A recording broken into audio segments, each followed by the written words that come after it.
Je n'oublie aucun de tes bienfaits.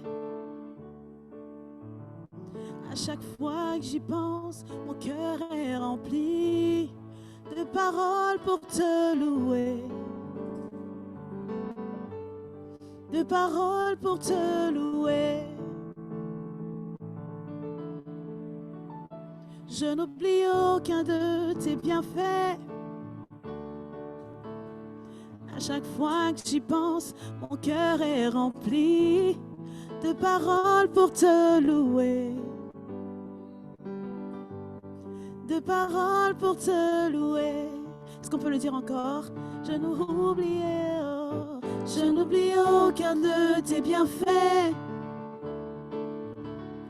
À chaque fois que j'y pense, mon cœur est rempli de paroles pour te louer.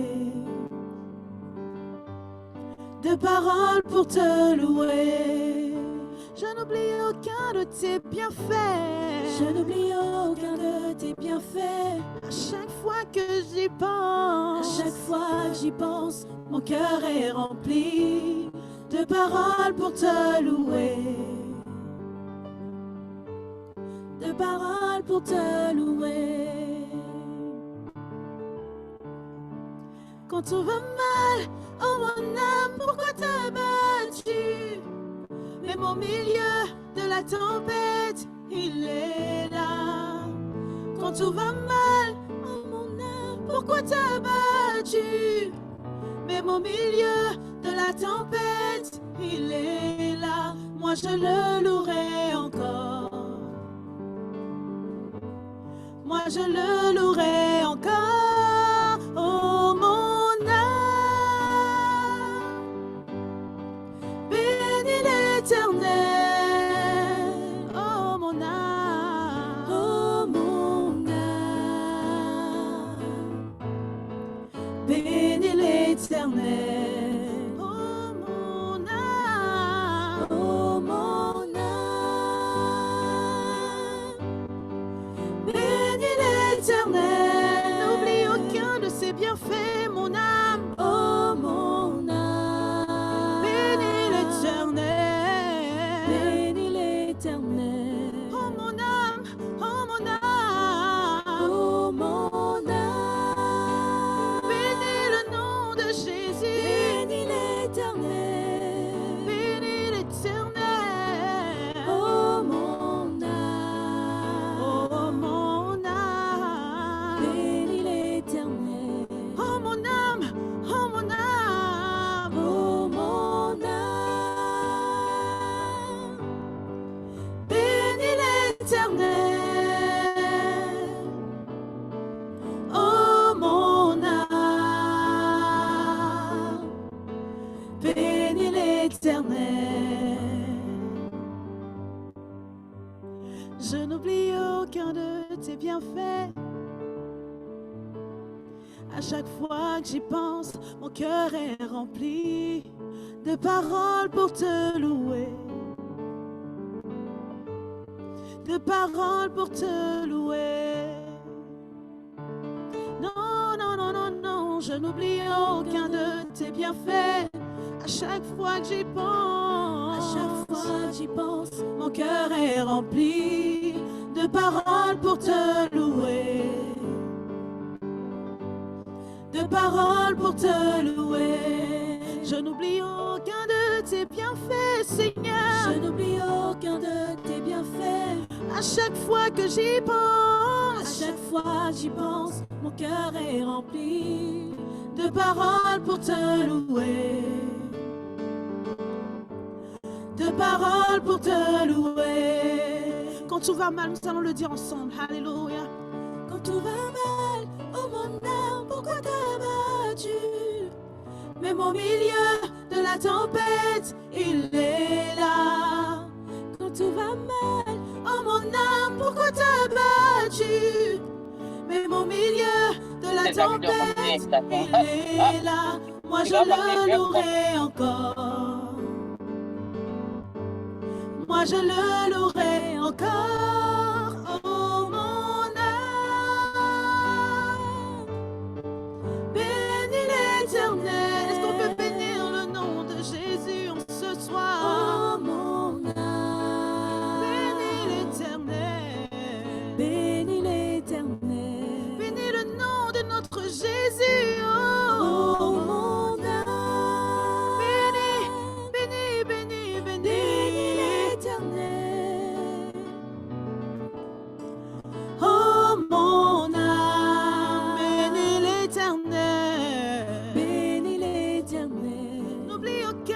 ses bienfaits, mon âme. Oh mon âme, Bénis l'Éternel, bénis, bénis. l'Éternel. Nous chantons, Seigneur, nous bénissons ton nom. Oh mon âme, Bénis l'Éternel. bénis l'Éternel. Oh mon âme, oh mon âme, oh mon âme. Oh mon âme, Est-ce que quelqu'un peut bénir le nom du Seigneur en ce soir? bénis l'Éternel. Est-ce que quelqu'un peut lui dire qu'il est tout pour lui? Alléluia. Oh mon âme, Nous voulons chercher, Seigneur, et trouver des raisons parce que nous voulons bénir le nom de notre Seigneur en ce soir. Oh mon âme. oh mon âme, Seigneur, nous voulons te bénir en ce soir. bénis l'Éternel. Élever ton nom, glorifier ton nom. Oh mon âme, Bénis l'Éternel. bénis l'Éternel. Est-ce que quelqu'un peut bénir le nom de Jésus? Est-ce que quelqu'un peut lui dire qu'il est tout pour lui? Que quelqu'un peut trouver ce soir des raisons? Parce que lorsque nous regardons autour de nous, nous voyons, nous avons forcément des raisons pour bénir notre Dieu. Oh Saint-Esprit, nous voulons élever le nom de notre Dieu.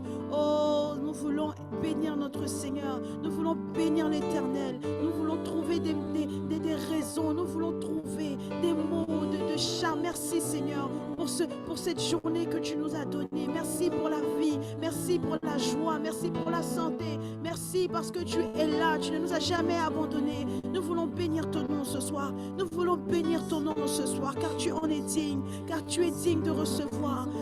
Tu es digne de recevoir notre louange. Oh Seigneur, nous te rendons toute la gloire. Alléluia.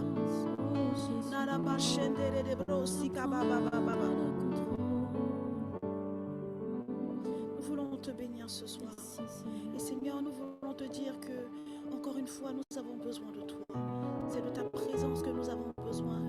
C'est toi que nous cherchons, c'est toi que nous voulons. C'est toi que nos cœurs veulent. Seigneur Jésus, c'est ta présence que nous voulons. Nous soupirons, Seigneur, chaque seconde, chaque heure. Ce soir encore, nous voulons soupirer après ta présence, après ton esprit. Nous voulons te sentir, nous voulons te toucher. Nous voulons, Seigneur, t'entendre ce soir. Et nous voulons le dire, Seigneur Jésus. Ce que nous voulons, c'est toi. Ce que nous voulons, c'est toi. Alléluia. C'est ta présence que nous voulons.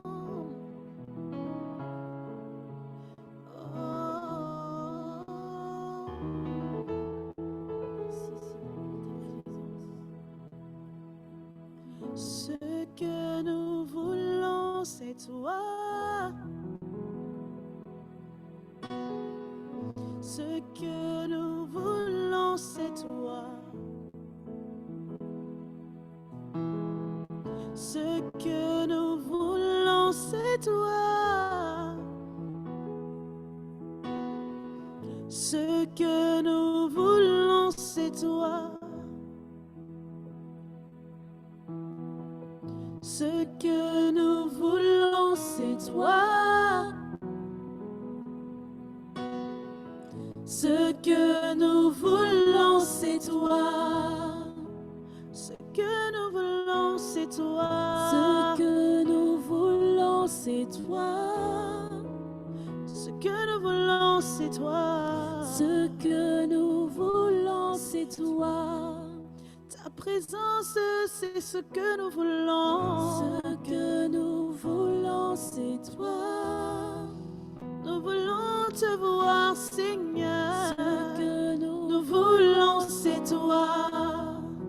Ce que nous voulons, c'est toi. Ce que nous voulons, c'est toi. Seigneur, nous voulons te toucher. Ce que nous voulons, c'est toi. Brisés, nous venons à toi. Épuisés de tout recommencer, nos cœurs soupirent après toi. Ce que nous voulons, c'est toi. Épuisés, nous venons à toi. Épuisés de tout recommencer, nos cœurs soupirent après toi. Ce que nous voulons, c'est toi. Ce que nous voulons, c'est toi. Ce que nous voulons, c'est toi. Ta présence dans nos vies. Ce que nous voulons, c'est toi. Nous voulons te toucher. Ce que nous voulons, c'est toi. Seigneur, nous voulons t'expérimenter. Ce que nous voulons, c'est toi. Ce que nous voulons, c'est toi. Ce que nous voulons, c'est toi. Nous voulons te connaître Ce encore et que nous encore. voulons, c'est toi. Ce que nous voulons, c'est toi. Ce que nous voulons, c'est toi. Nous voulons, c'est toi. Ce que nous voulons, c'est toi. Descends sur nous comme une pluie, une brise légère.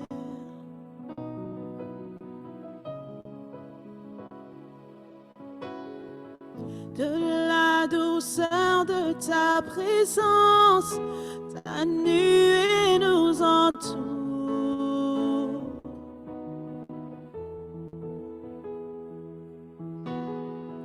Descends sur nous comme une pluie, une brise légère. Nous avons besoin de toi, Seigneur, de la douceur, De ta présence, ta nuée nous entoure. Seigneur, descends sur nous comme une pluie. Descends sur nous comme une pluie, Une brise légère, de la douceur de ta présence, ta nuée nous entoure.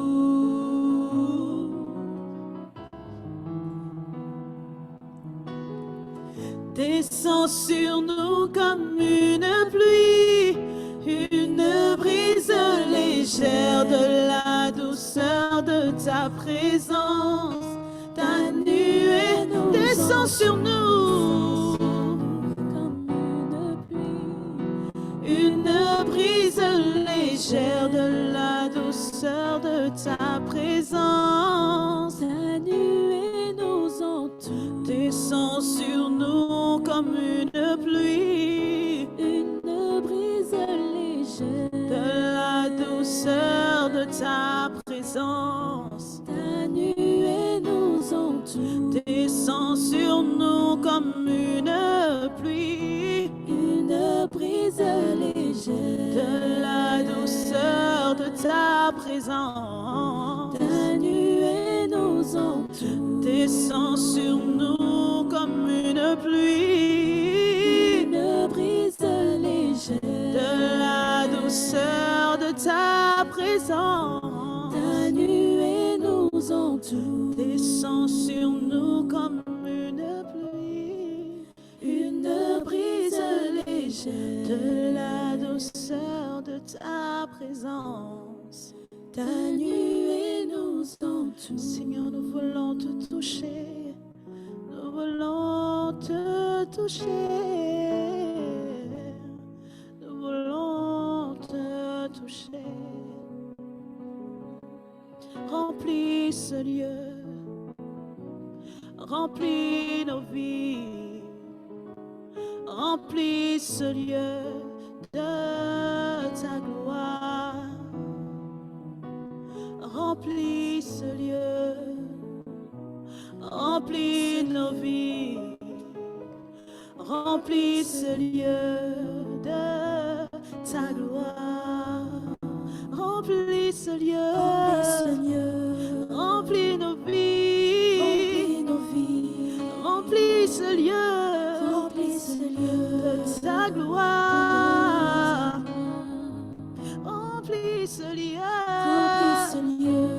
remplis nos vies, remplis nos familles de ta gloire. Remplis ce lieu,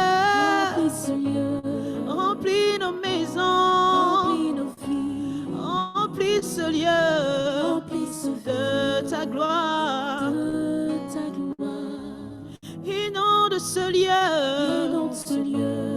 inonde nos vies, inonde nos familles de ta gloire. Nous voulons te toucher, remplis ce lieu, remplis nos vies, remplis nos familles, remplis ce lieu. Inonde ce lieu, inonde nos vies, inonde nos familles. Nous voulons te voir, inonde ce lieu, inonde nos vies, inonde ce lieu de ta gloire. Remplis, remplis, remplis, remplis, remplis, remplis nos vies, remplis nos vies de ta gloire. Est-ce qu'on peut appeler le règne de l'Esprit Saint? Est-ce qu'on peut appeler le Saint-Esprit dans nos maisons, dans nos vies? Est-ce qu'on peut dire Saint-Esprit, remplis-nous? Saint-Esprit, inonde-nous. Saint-Esprit, inonde nos familles, inonde le lieu où nous sommes. Saint-Esprit, nous voulons te voir. Saint-Esprit, nous voulons te toucher. De ta gloire remplie. Remplis, remplis, remplis, remplis, Remplis nos vies, remplis, remplis, remplis ce lieu. Nous voulons te voir, inonde ce lieu, Inonde ce lieu, inonde, inonde, inonde nos vies, inonde, inonde inonde ce lieu de ta gloire. de ta gloire. Remplis nos vies, remplis nos Remplis ce vies, lieu, remplis nos familles. remplis nos vies, Là-bas, c'était remplis ce lieu de ta gloire, Jésus. de ta gloire.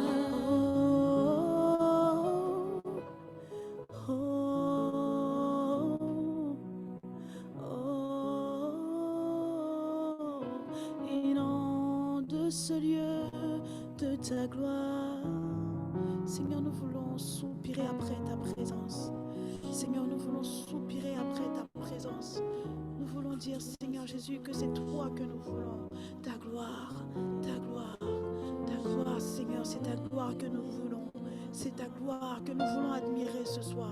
C'est ta gloire que nous voulons admirer ce soir. Nous voulons te regarder et voir ta grande splendeur. Nous voulons voir combien de fois tu es beau, combien de fois nul n'est comparable à toi. Le Dieu souverain, celui qui ne dépend pas de quoi que ce soit, celui qui est souverain, celui qui règne de majesté en majesté.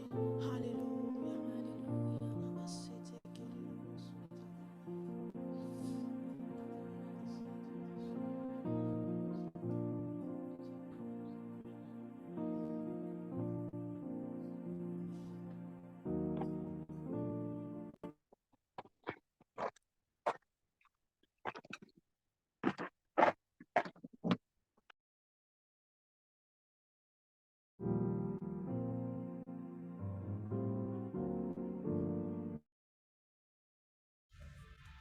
Bonjour pasteur, cela fait plus de 5 ans que je vis en France. Après mes études, je n'ai pas pu obtenir un emploi stable et la préfecture a refusé le renouvellement de mon titre de séjour. Il y a quelques mois, j'ai fait la merveilleuse rencontre d'un homme qui souhaiterait m'épouser. Pasteur, je prie vraiment qu'il donne sa vie au Seigneur parce que je crois qu'il est la réponse à toutes mes prières. Seulement, l'Église me défend de continuer un tel cheminement. Que dois-je faire, pasteur?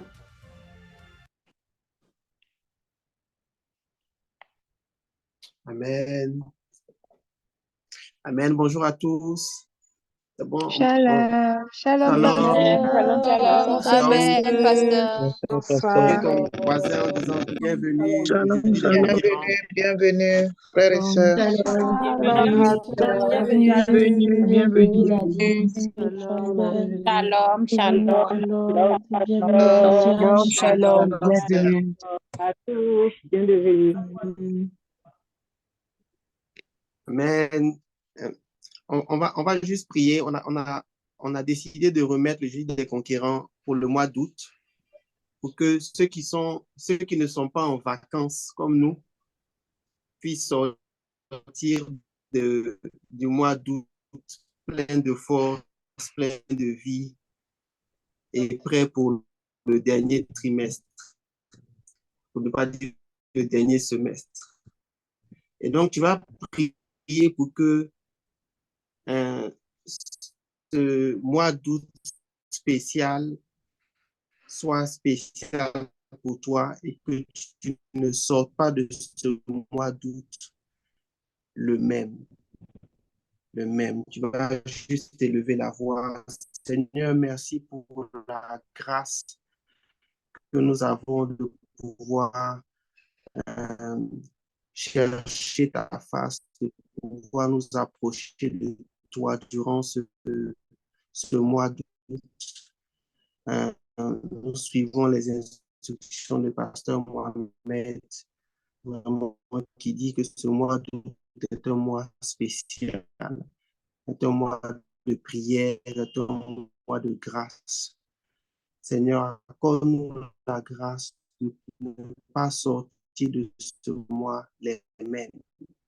Accorde-nous la grâce de sortir de ce mois transformé, restauré, équipé et prêt pour atteindre le but, prêt pour Seigneur, renverser les forteresses, prêt pour détruire ce qu'il faut détruire, prêt pour rentrer dans ce que tu as prévu pour nous, que tu conduis chaque moment qu'on aura durant ces jeudis et que le nom de Christ soit glorifié. Amen. Amen, amen, amen, Amen. amen.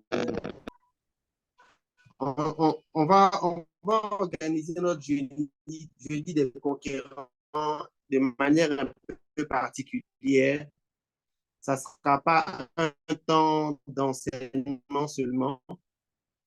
Ça ne sera pas un temps de prière seulement. On va mélanger afin que chacun puisse, j'ai dit, sortir comme un conquérant. Et comme je dis vraiment, vous allez vous rendre compte qu'avec les thèmes qu'on va aborder, vos vies vont être changées. Et je le crois personnellement, et je crois personnellement que les thèmes qu'on va aborder seront importants pour toi. On va juste commencer avec notre Talk Pasteur, donc pour suivre l'exemple de Pasteur Mohamed. Et donc, je vais juste demander à l'équipe de nous remettre la question. Et ensuite, on va y répondre posément. Chacun aura l'occasion même de pouvoir apporter un avis.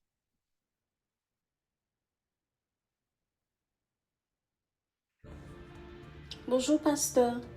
Cela fait plus de 5 ans que je vis en France. Après mes études, je n'ai pas pu obtenir un emploi stable et la préfecture a refusé le renouvellement de mon titre de séjour. Il y a quelques mois, j'ai fait la merveilleuse rencontre d'un homme qui souhaiterait m'épouser. Pasteur, je prie vraiment qu'il donne sa vie au Seigneur parce que je crois qu'il est la réponse à toutes mes prières. Seulement, l'Église me défend de continuer un tel cheminement. Que dois-je faire, pasteur? Amen. Amen. Je vais laisser, si quelqu'un est intéressé à répondre, il peut lever la main. Je regarde. Si quelqu'un veut donner son point de vue.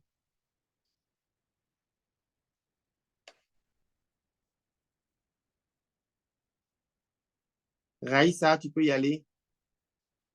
On va juste prendre 2 personnes et ensuite on va apporter un élément de réponse. Ah, il y a plus que 2 personnes. Donc, Raïssa, tu peux ouvrir ton micro.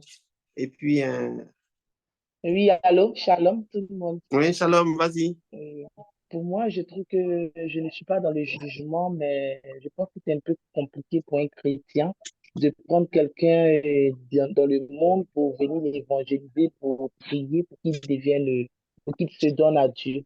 Parce qu'il peut accepter, parce qu'il a vraiment besoin de rester avec la sœur et après, une fois qu'il y aura le mariage, il peut changer d'avis, ça sera combat.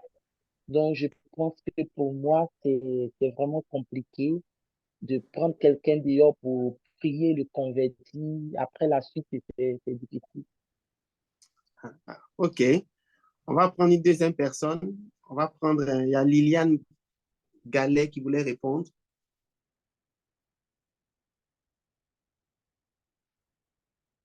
Donc, Liliane, tu peux ouvrir ton micro. On essaiera à chaque jeudi des concurrents de toucher un thème un peu d'actualité D'accord. avant Ok. l'enseignement. Oui, bonsoir à Vas-y, tous. Liliane. Vous m'entendez?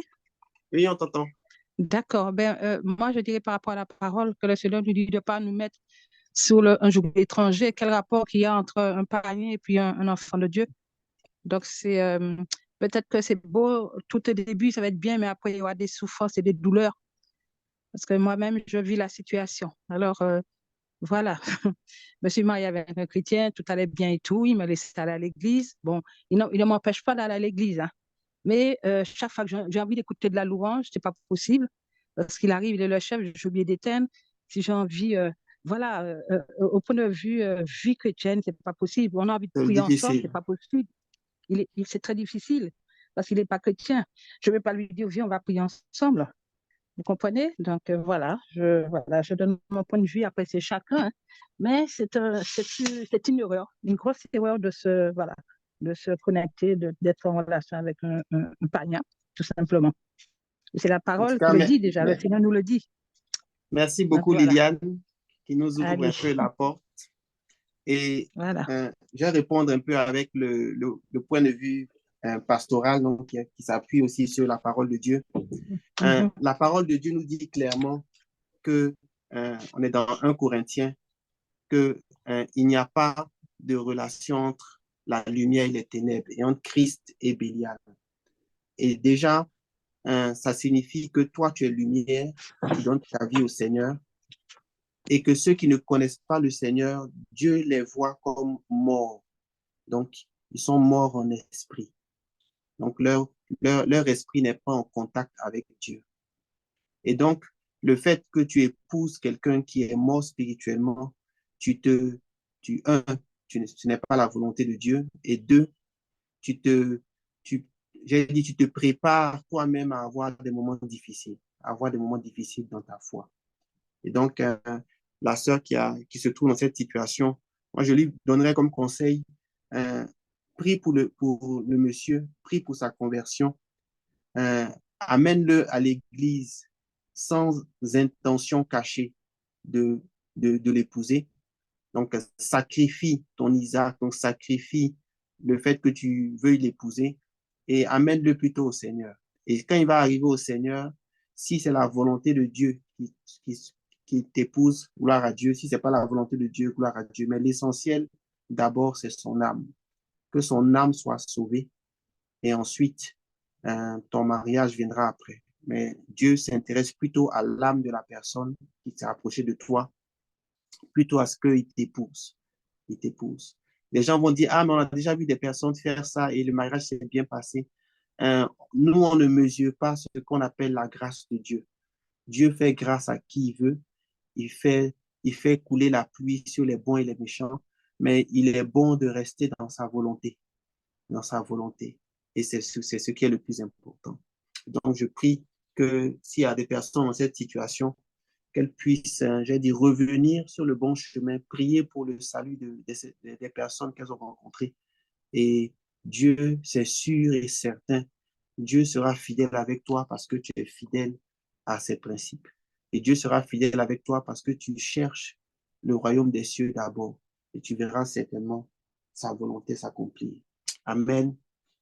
J'espère que je réponds à la question. Si vous, pour les prochains jeudis, si vous avez des questions, des choses qui vous intriguent, des questions qui vous trottent dans l'esprit, ou bien des situations que vous vivez, vous pouvez envoyer un message à l'équipe.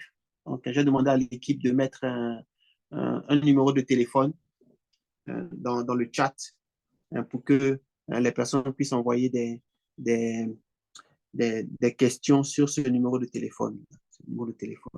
On va rentrer dans le thème du jour.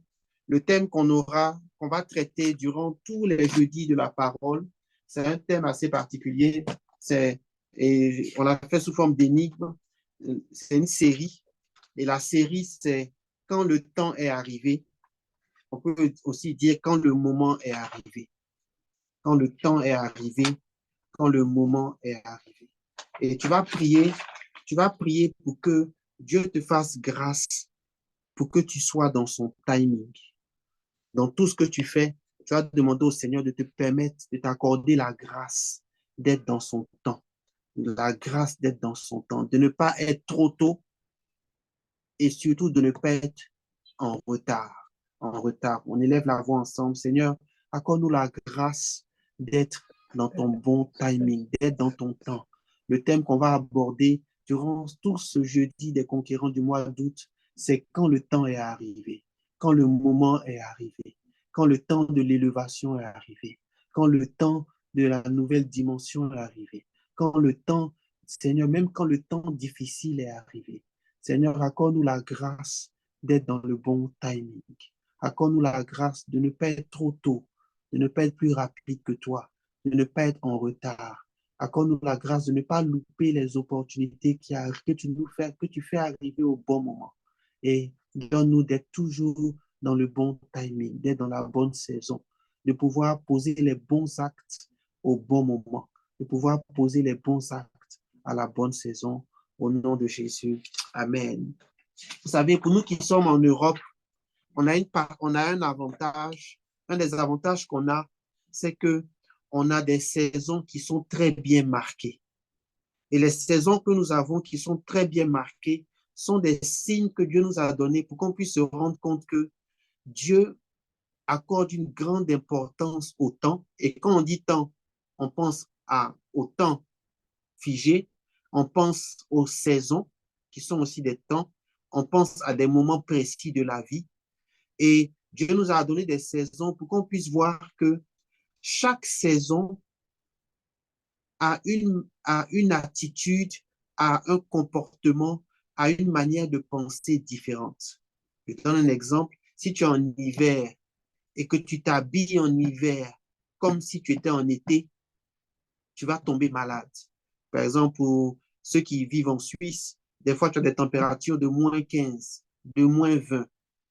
Et en été, tu te retrouves à des températures de 25 degrés, 23 degrés. Si tu t'habilles en hiver comme si tu étais en été, tu tombes malade. Si en été, tu te mets à ne pas, par exemple, boire beaucoup d'eau, ou bien tu te mets à faire du sport sans boire de l'eau, tu vas te rendre compte que tu te déshydrates plus vite, parce qu'il fait chaud, parce que tu sues. Et donc, chaque saison, chaque temps que Dieu te donne, Dieu s'attend à ce que tu aies une attitude particulière. Le challenge que nous avons, c'est de reconnaître les temps de Dieu, de reconnaître les saisons de Dieu et de savoir quelle est la bonne attitude lorsque le temps est arrivé. Des fois, pour ceux qui savent, connaissent bien les temps, Dieu même a mis dans le corps humain des temps. Par exemple, le petit garçon, jusqu'à un certain âge, il ne reconnaît pas les formes des femmes. C'est pourquoi vous allez voir des petits garçons qui disent « Mon meilleur ami, c'est telle personne avec qui je joue au foot à l'école. » Voilà. Pourquoi? Parce que Dieu a fait en sorte que les enfants, jusqu'à un certain âge, ne reconnaissent pas les formes. Donc, pour lui, que ce que soit une fille, un garçon, il n'y a pas de réaction de son corps. Mais Dieu a mis aussi dans le corps de l'homme un genre de chronos, c'est-à-dire un chronomètre. pour que à un certain moment, à un certain âge, les hormones, certains éléments du corps commencent à se préparer pour rentrer dans le mariage. Et donc, l'enfant va commencer à reconnaître les formes, il va commencer à être attiré par les femmes. Et Dieu a mis ça à l'intérieur de l'homme.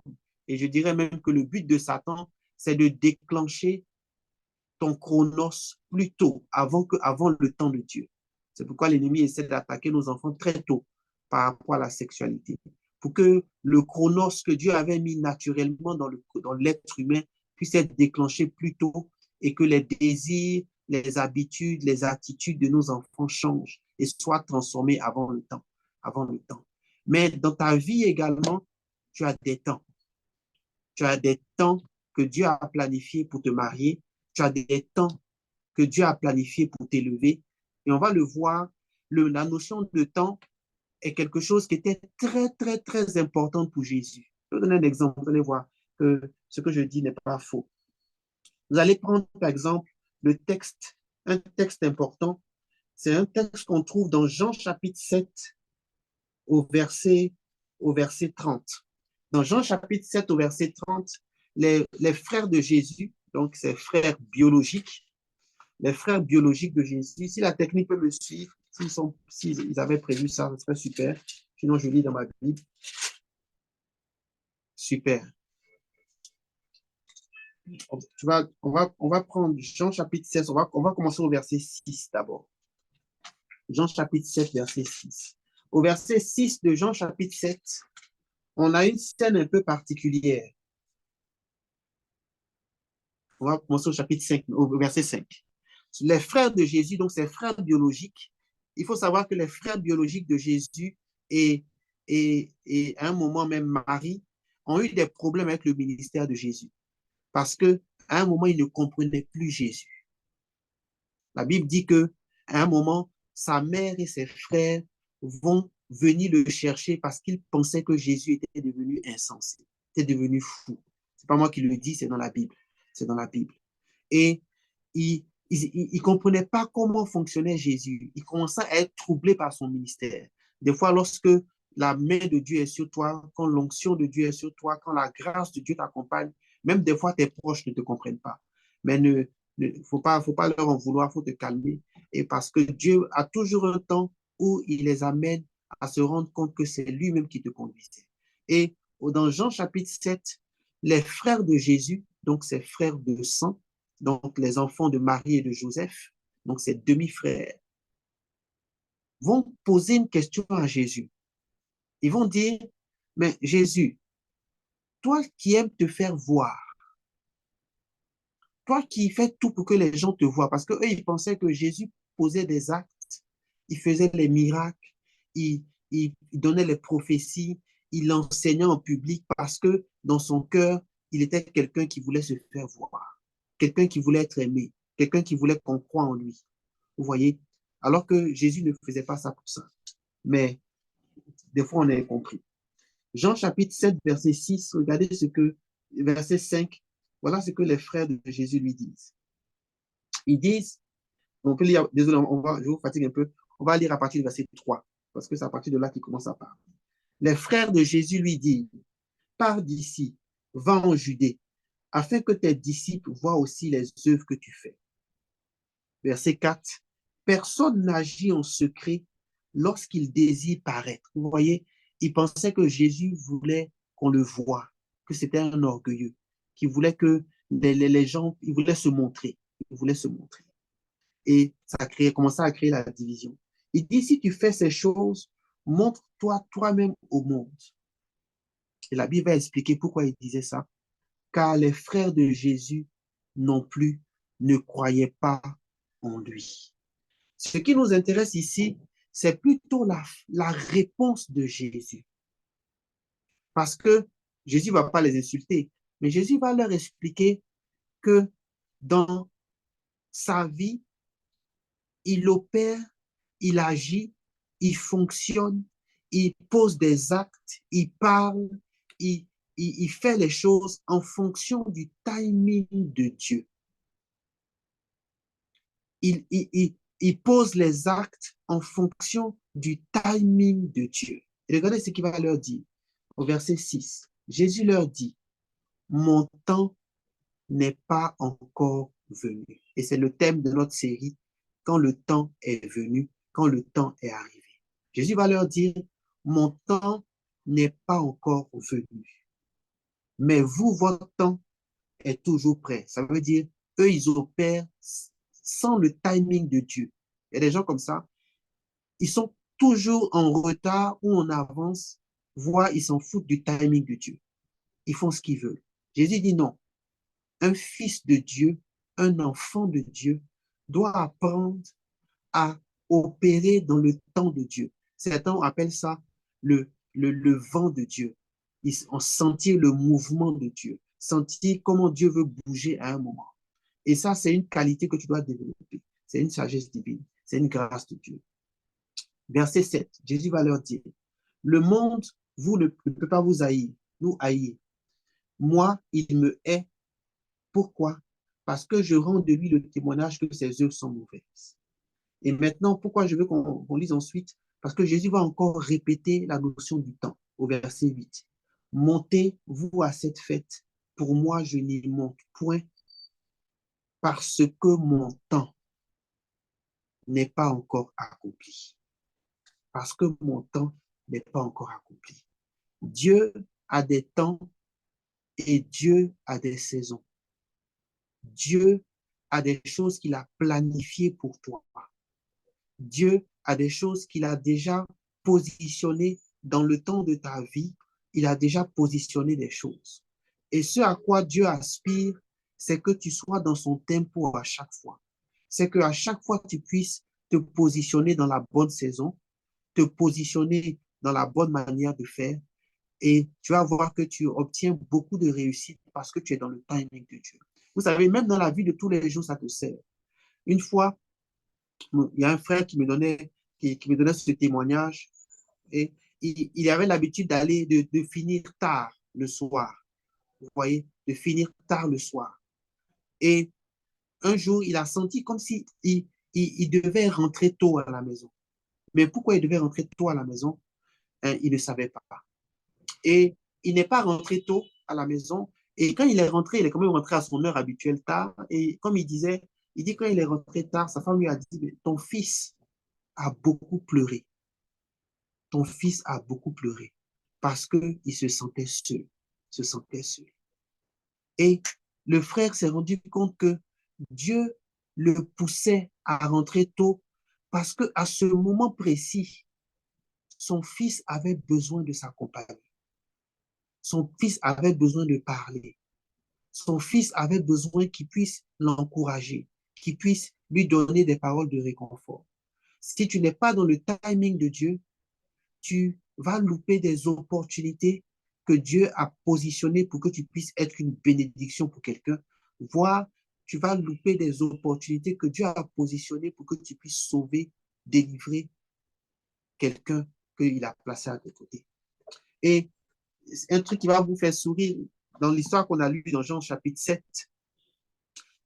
Pour ceux qui ne comprennent pas souvent ce verset, les versets qu'on a lus, c'est que juste après le verset, donc à partir du verset 10, la Bible dit que Jésus va quand même monter à Jérusalem. Il va monter à Jérusalem. Et mon premier point d'aujourd'hui, c'est vraiment l'importance de comprendre les temps et les saisons. Et un des points importants pour comprendre l'importance des temps et des saisons, c'est que quand tu comprends les temps et les saisons, ça te permet de capter les opportunités que Dieu a prévues pour toi. C'est des choses qui sont importantes. La deuxième raison pour laquelle il faut comprendre l'importance d'être dans le timing de Dieu, on le voit quand Jésus monte au verset 10. La Bible dit que Jésus va monter, mais il va monter d'une certaine manière. Il va monter secrètement. Il va monter secrètement. Les gens vont dire, mais il est monté quand même. Oui, il est monté quand même, mais il est monté dans le temps de Dieu. Vous allez comprendre pourquoi c'était très important pour Jésus de monter secrètement. Vous n'avez qu'à lire le verset, on peut lire le verset 14. Verset 14, on peut lire verset 14. Au milieu de la fête, Jésus monta au temple et il enseignait. Et vous pouvez lire maintenant au verset 30. Au verset 30, la Bible dit,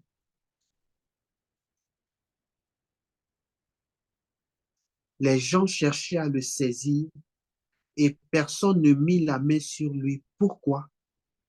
Parce que son heure n'était pas encore venue.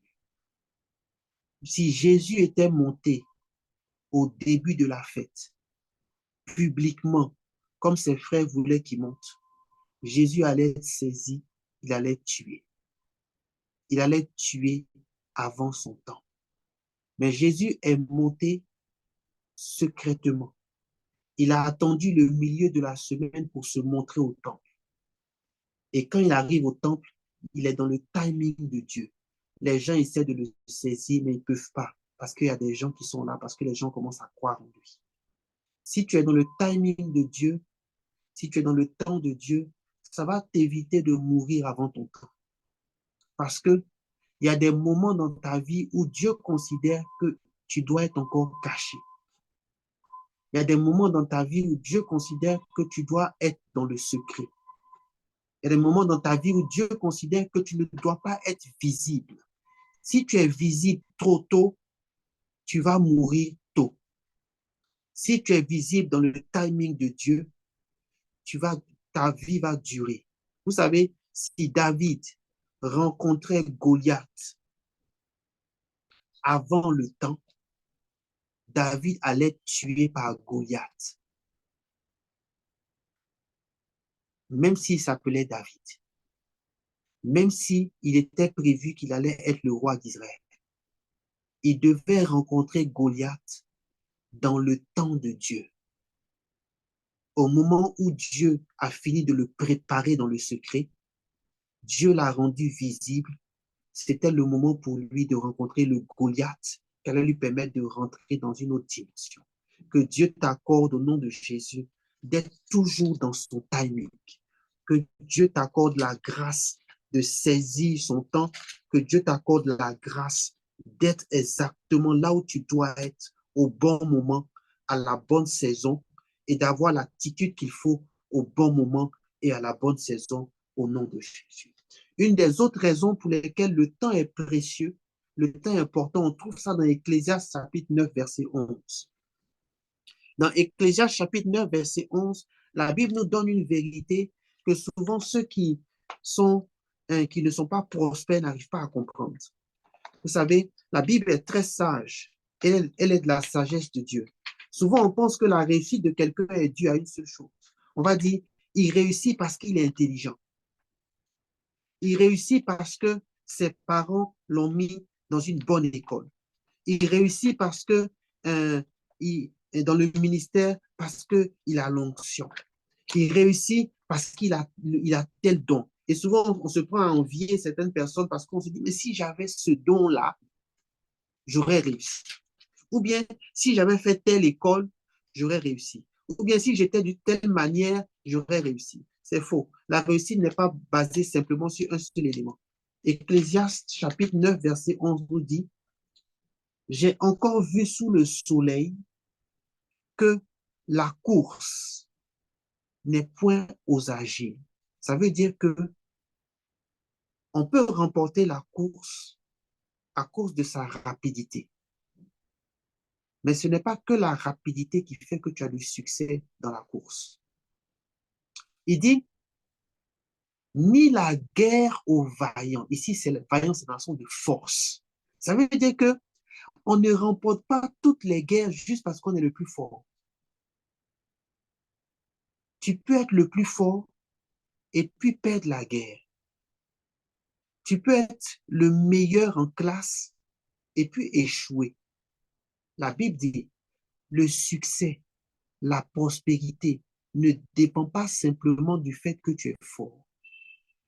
Il dit, ni le pain aux sages. Donc, ni le fait d'être prospère. Le fait d'être prospère ne dépend pas simplement de ta sagesse. Ce n'est pas que ça qui impacte et qui rend les gens prospères. Vous savez, il y a des gens très talentueux. Il y a des gens qui sont plus forts que Didier Drogba, par exemple. Mais ils n'ont jamais été détectés. Il n'y a jamais eu un sélectionneur qui passait dans leur quartier pour les reconnaître leurs talents et décider de les positionner. Parce que la prospérité et la victoire dans la vie, que ce soit dans la vie chrétienne, dans le ministère, dans la vie familiale, dans la vie de tous les jours, ne dépend pas simplement de ta vitesse, ne dépend pas simplement de ta force, ne dépend pas simplement de ta sagesse, ne dépend pas simplement de ton intelligence. La Bible dit qu'il y a un facteur qui est un facteur commun à toute victoire. C'est la combinaison temps et circonstances. Dieu est en train de te dire que si tu veux réussir, il faut apprendre à être dans son temps, dans son tempo. Il faut apprendre à être dans son temps. Il faut apprendre à poser les actes que Dieu veut que tu poses dans la bonne saison. Il faut apprendre à dire la bonne parole au bon moment. Et ça, souvent pour les couples, c'est fatigant. Il y a quand une personne du couple ne sait pas tenir sa langue, ne sait pas parler au moment où il faut, la personne peut dire une vérité, mais au mauvais moment, et détruire sa maison. Le temps et les circonstances. Le temps pour faire les choses est important. C'est pourquoi, quand Jésus arrive, quand il commence à prêcher, lui et Jean-Baptiste, la Bible dit quand ils commencent à prêcher, regardez ce qu'ils disent. Ils disent, le royaume des cieux est là. Le royaume des cieux est arrivé. Ça veut dire que le temps de la délivrance que Dieu avait prévu pour délivrer l'humanité est arrivé. Et parce que le temps de la délivrance était arrivé, il y avait des choses que le peuple devait faire. Il devait se repentir, il devait changer de voie, il devait reconsidérer leur manière de penser, il devait s'approcher de Dieu. Le temps est important et il faut savoir qu'est-ce que Dieu attend de toi à tel moment. Et on va le voir au fur et à mesure. On va le voir au fur et à mesure. Un des éléments pour lesquels le temps est important, et on va le voir dans on va terminer avec ça, le premier miracle de Jésus. Le premier miracle de Jésus, on est dans Jean chapitre 2, verset 4. La maman de Jésus vient voir Jésus et elle lui dit de faire un miracle. Et Jésus va lui répondre, il dit, femme, qu'y a-t-il entre toi et moi? Mon heure n'est pas encore venue. Mon heure n'est pas encore venue. Et souvent, certaines personnes disent, mais pourtant, il a fait le miracle juste après. Non. Jésus attendait le go de Dieu. Ça ne veut pas dire qu'il n'a pas posé des actes, mais Jésus n'a pas fait le miracle au temps de Marie. Il a fait le miracle au temps de Dieu. Jésus attendait le temps de Dieu. Quand il dit « mon heure n'est pas encore venue », ça veut dire « j'attends le tempo, le timing de celui qui m'a envoyé ». C'est lui qui donne le point de départ. C'est lui qui donne le go. C'est lui qui me dit quand je dois bouger, quand je dois m'arrêter. C'est lui qui me dit cette période est terminée. Tu dois passer à une autre dimension. Tu vois? Jésus avait l'habitude d'attendre le temps du Père. C'était une de ses caractéristiques. Et c'est pourquoi régulièrement, il utilise cette phrase. La Bible nous dit, son heure n'était pas encore venue, ou bien c'est l'heure des ténèbres, ou bien une parole qu'on connaît souvent, qu'on trouve dans Jean chapitre 9, verset 4. Et c'est lui-même qui le dit. Il dit, il faut que je fasse, tandis qu'il est jour. Jean chapitre 9, verset 4. Il faut que je fasse, tandis qu'il est jour, les œuvres de celui qui m'a envoyé. Ça veut dire, et il va continuer en disant, la nuit vient où personne ne peut travailler. Il faut que je fasse, tandis qu'il est jour, les œuvres de celui qui m'a envoyé. La nuit vient où personne ne peut travailler.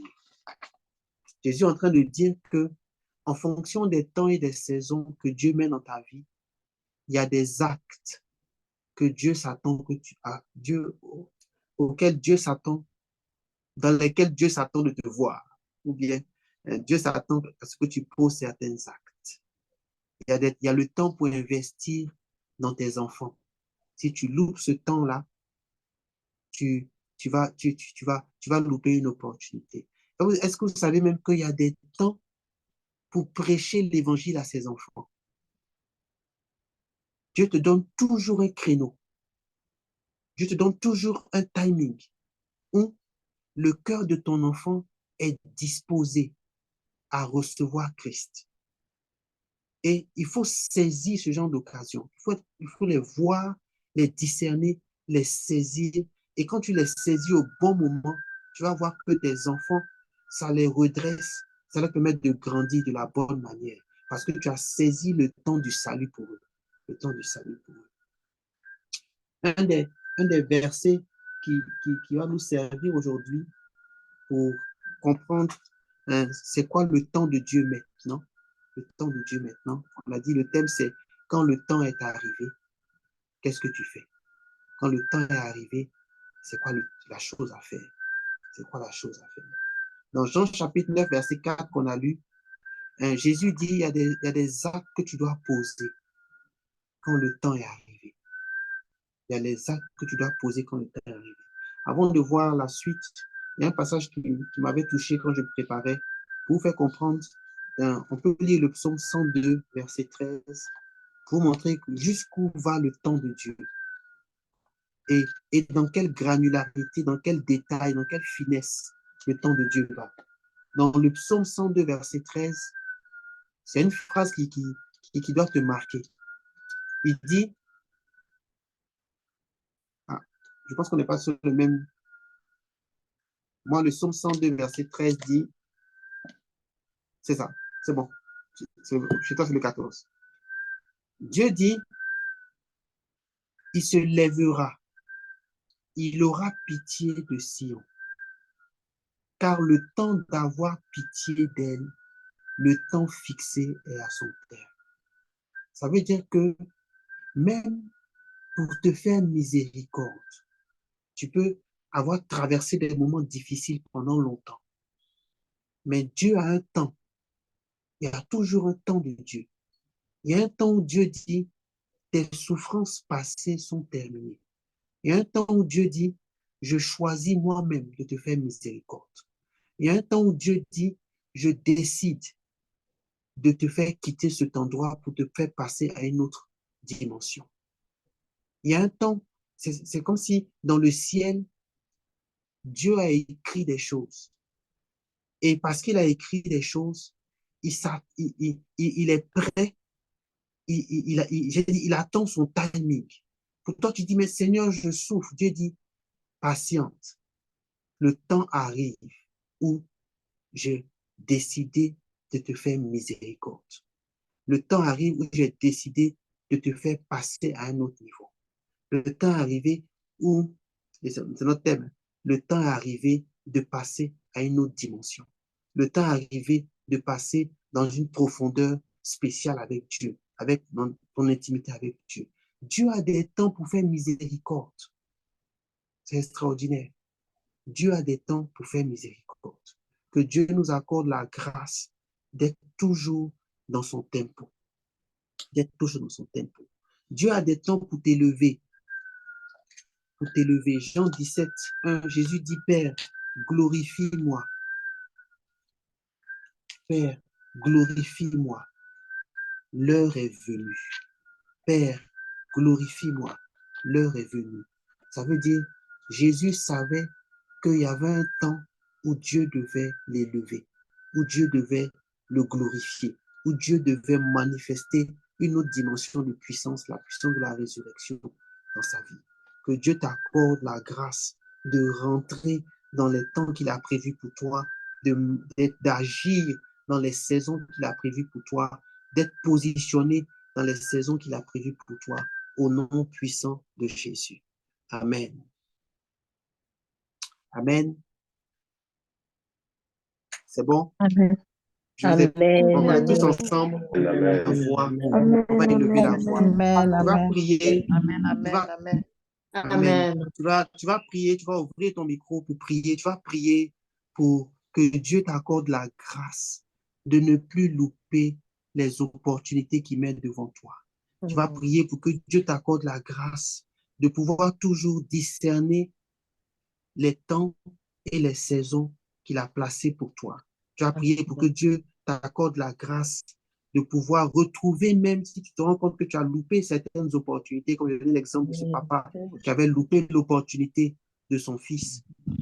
Tu vas prier que Dieu t'accorde la grâce, qu'il fasse miséricorde, pour que tu puisses retrouver les opportunités perdues. On va prier ensemble. Oh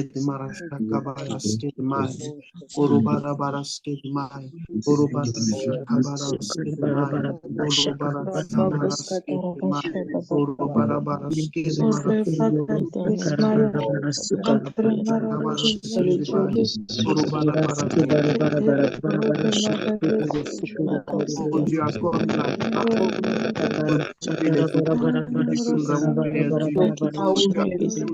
Accorde-nous la grâce de retrouver les bonnes attitudes au bon moment.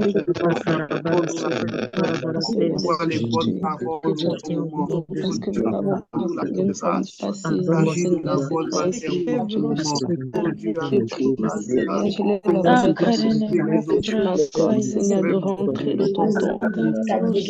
avoir. Oh Dieu, accorde-nous la Seigneur, à la grâce bonne moment, les bonnes sur le bon moment.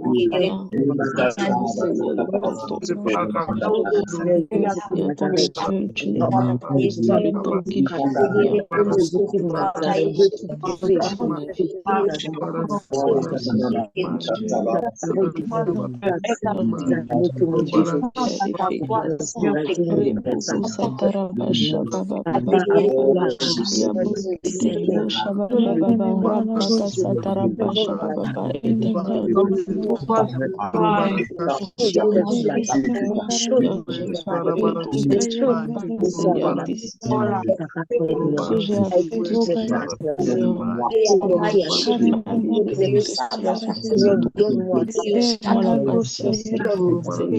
Que je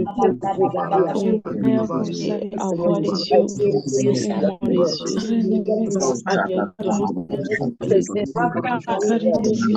fais-moi grâce de ce don-là, je ne pas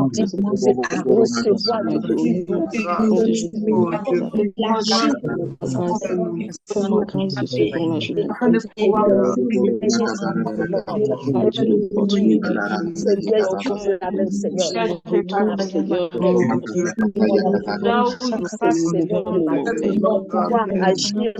Chose sur ma vie.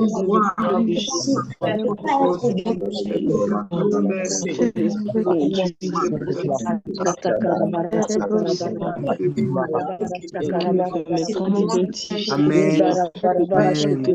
Amen. On va continuer à prier.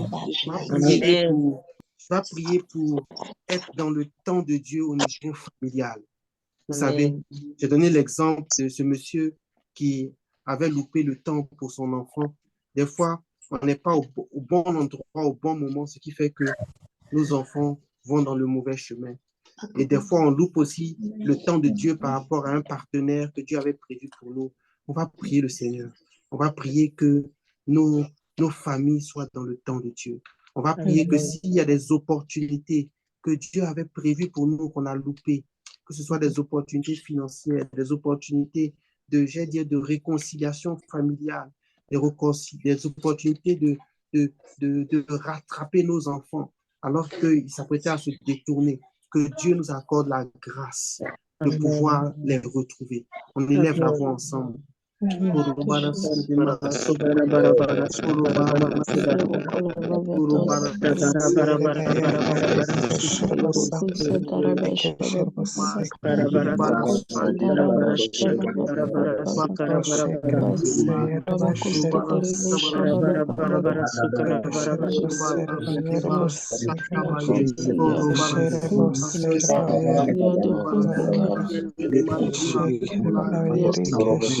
nous avons perdu.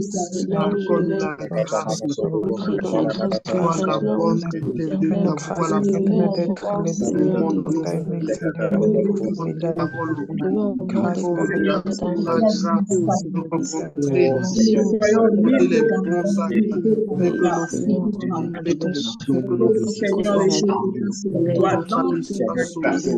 Donne-nous de rencontrer les bons Tu sais dans que nos je bons suis moments. perdue, Seigneur, Que je nous sais pas ce que puissions je nous vais marquer dans les J'étais pas là au bon moment, Seigneur. J'étais là, mais je n'avais pas la bonne compréhension. Je prie afin que tu me fasses un rattrapage. Je prie afin que tu m'exauces, que tu ramènes cette opportunité-là encore plus grande dans ma vie. Avec ton Saint-Esprit, me donner le bon sens, la bonne compréhension, d'ouvrir mes yeux sur les choses, Seigneur, de me permettre de me comporter comme il faut, que je puisse rentrer, Seigneur, je puisse saisir ces opportunités en ton nom puissant, Seigneur. Amen. Les faisons, Seigneur, cela sur la On va prier encore pour un autre sujet concernant le temps. Tu vas prier. Jésus a dit dans Jean 17, verset 1, il dit, Père, l'heure est venue, glorifie ton Fils, afin que ton Fils te glorifie. Ça veut dire que Dieu a des temps pour glorifier. Quand on dit te glorifier, c'est que ta vie spirituelle passe dans une autre dimension. Dieu a des temps pour que ton intimité avec lui passe dans une autre dimension. Dieu a des temps pour que ça, je veux dire, la mesure de sa présence dans ta vie passe à une autre dimension. Dieu a des temps pour que l'onction qu'il a prévue pour toi passe dans une autre dimension, qu'elle soit multipliée, qu'elle soit augmentée. Et Dieu a des temps pour que, je veux dire, ta maturité spirituelle soit à un certain niveau. Et souvent, on est en retard. En tout cas, sur la maturité spirituelle, souvent, on est en retard. On n'est même pas dans le tempo de Dieu. Mais Jésus dit au Père, il dit, Père, l'heure est venue que dans ton temps, parce que c'est ton temps, glorifie-moi, donne-moi une vie spirituelle solide, donne-moi une vie d'intimité solide, donne-moi d'avoir la manifestation de ta présence dans ma vie, donne-moi d'être dans l'intimité que tu avais prévu que je sois, donne-moi d'être dans le niveau spirituel que tu avais prévu que je sois, ramène-moi dans ton timing. On va prier le Seigneur. Seigneur, nous demandons grâce.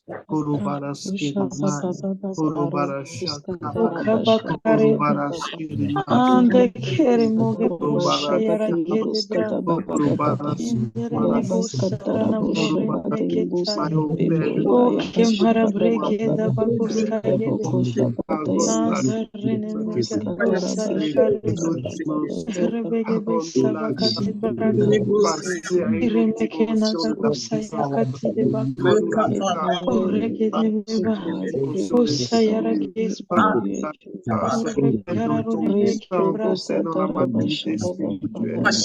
Broke marca de sayandare. Arrigele boga yedege sobraya. Akre barago saya edebe. Bayarone braka debeso. Akene brasa yeke. Kene brose braka yede. Yede mese maya. Nakoro mayarike da. Osaya karene braka. Akabrekete. Rebekete besekete be. Kemere brekete beswa.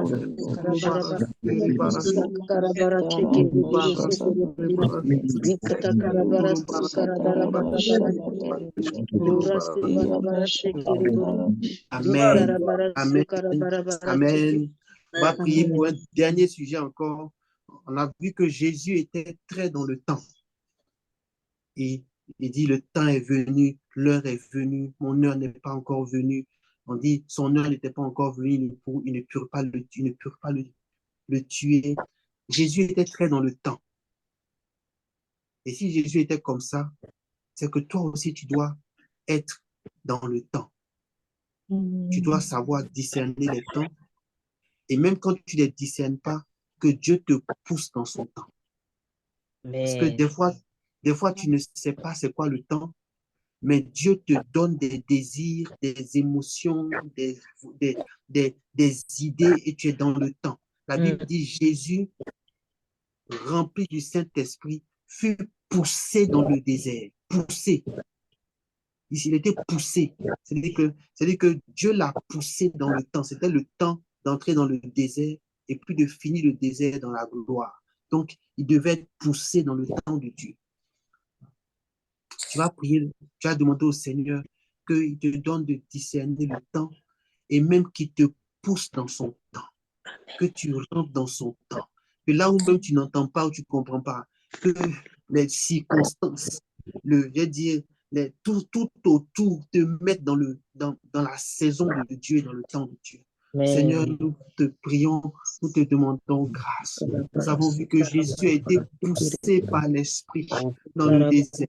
Jésus a été, Seigneur Dieu, conduit dans certaines circonstances. Jésus a dit que le temps n'est pas encore venu. Le temps est venu.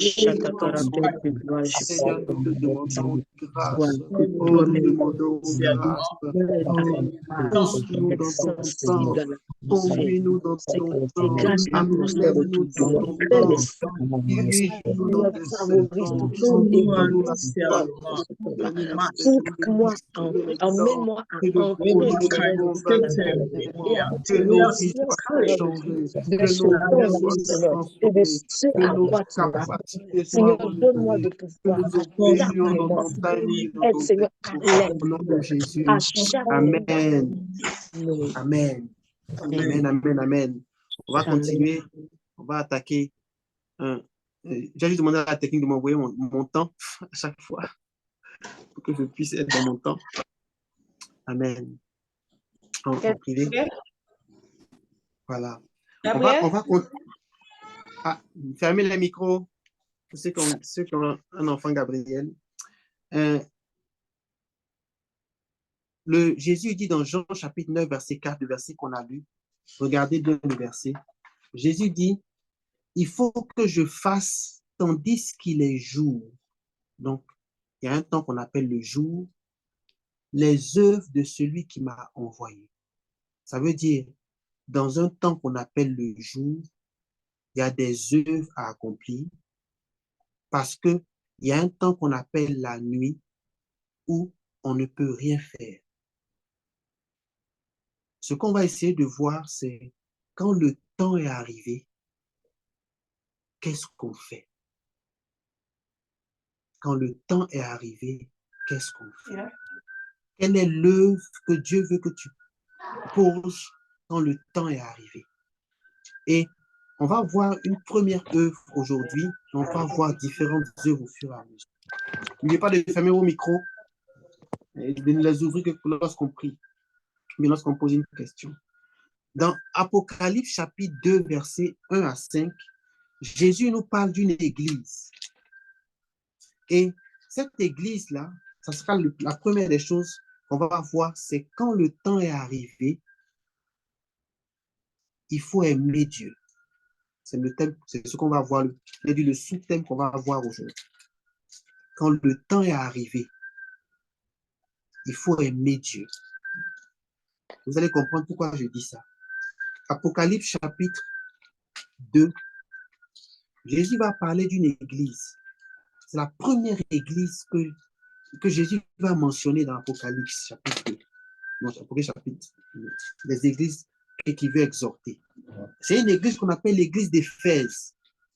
Et l'église d'Éphèse, elle a une particularité. C'est une église qui travaille.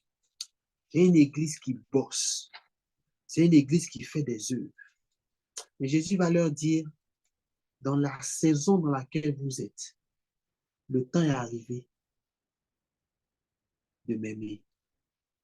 Regardez ce que Jésus va leur dire. Écrit à l'ange de l'église d'Éphèse, voici ce que dit celui qui tient les 7 étoiles dans sa main droite, celui qui marche au milieu des 7 chandeliers d'or. Il dit, je connais tes œuvres. Je connais ton travail. Je connais ta persévérance. Je sais que tu peux supporter les méchants. Tu ne peux supporter les méchants. Que tu as éprouvé ceux qui se disent apôtres et qui ne le sont pas et que tu les as trouvés menteurs. Que tu as de la persévérance. Que tu as souffert à cause de mon nom et que tu n'étais point lassé. Je vous avoue que si on te disait, est-ce que c'est le témoignage que tu veux que Jésus rende de toi? Tu allais dire, tous on allait dire oui. Seigneur, si tu pouvais rendre ce témoignage de moi, Seigneur, tu connais mes œuvres, tu connais mon travail, tu connais ma persévérance, tu sais comment j'ai réfuté les méchants, les mauvais docteurs, les mauvais apôtres. Tu sais que j'ai souffert à cause de ton nom, tu sais que je suis resté stable. Donc, tu as dit, Seigneur, vraiment, si ça peut m'arriver, je te dirais merci. Mais ce qui nous intéresse ici, c'est que Jésus va leur dire, il y a une chose qu'ils n'ont pas positionnée dans le bon timing. Et cette chose-là fait que ils vont louper le reste. Il y a une chose qu'ils n'ont pas positionnée quand le temps était arrivé. Et cette chose-là allait piéger le reste. Il dit au verset 4, ce que j'ai contre toi, c'est que tu as abandonné ton premier amour. Et pourquoi je dis que ça va piéger le reste? Parce que au verset 5, il dit, si tu ne le fais pas, je viendrai à toi, je vais ôter ton chandelier de sa place, à moins que tu ne te repentes. Et je m'étais souvent posé la question, c'est quoi le premier amour? Vous savez, c'est quoi le premier amour? C'est vrai qu'il y a beaucoup de définitions que les gens donnent. Aujourd'hui, je vais vous conduire dans une définition qui va vous permettre de comprendre pourquoi je dis quand le temps est arrivé, quand il y a une saison qui est en train de se présenter à toi, quand Dieu veut faire quelque chose dans ta vie et que le temps est venu, Dieu s'attend à ce que tu poses un acte, c'est que tu l'aimes.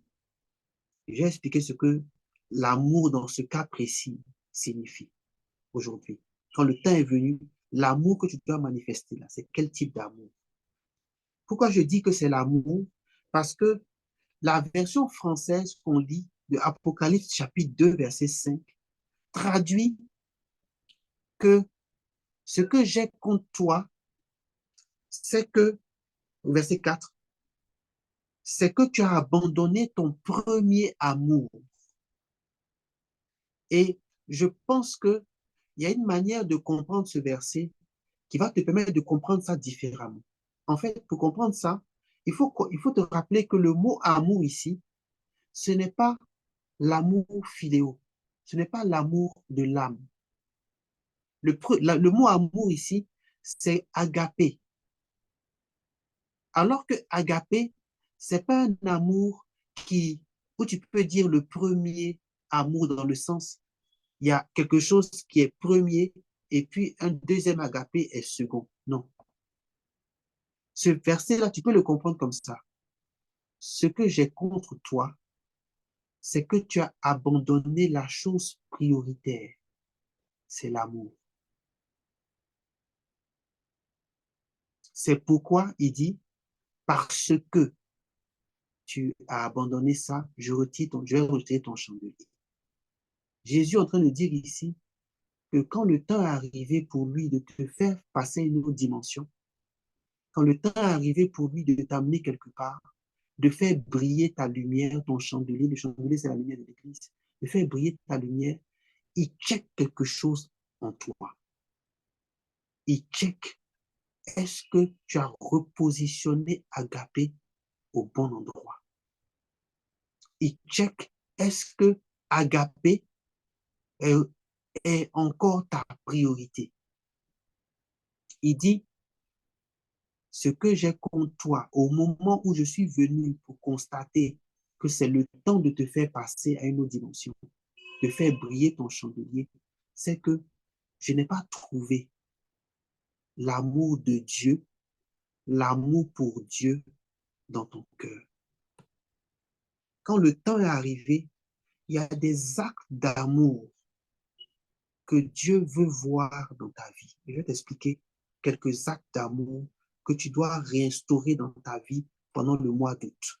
Et tu vas voir que tu vas finir le mois d'août dans une autre dimension. Tu vas finir le mois d'août dans une autre dimension. L'amour de Dieu ici, le mot agapé, qui est l'amour de Dieu, il a des sens. Et il faut comprendre ça. Je vais vous donner des éléments importants, vous allez comprendre. Vous savez, la Bible parle souvent de l'amour de Dieu et la Bible donne les conséquences de ceux qui aiment Dieu. Et quand tu aimes Dieu, il y a des conséquences, il y a des choses qui se déclenchent dans ta vie.